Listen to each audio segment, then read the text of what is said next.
Hello ছোট্ট সোনামণিরা, আজকে আমরা শিখব বাংলা স্বরবর্ণ।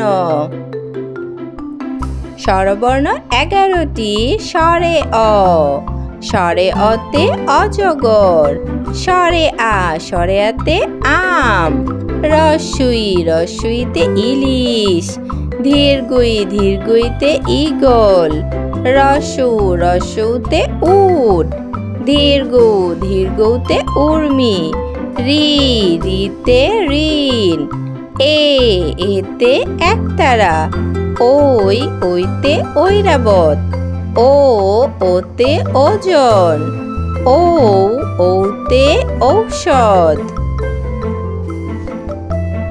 স্বরে অ, স্বরে অতে অজগর, স্বরে আ, স্বরে আতে আম, রস্বই, রস্বইতে ইলিশ, ধীরগুই, ধীরগুইতে ঈগল, রস্যু, রস্যুতে উট, দীর্ঘ, দীর্ঘতে উর্মি, রি, রিতে ঋণ, এতে একতারা, ওই, ওইতে ঐরাবত, ওতে ওজন, ওতে ঔষধ।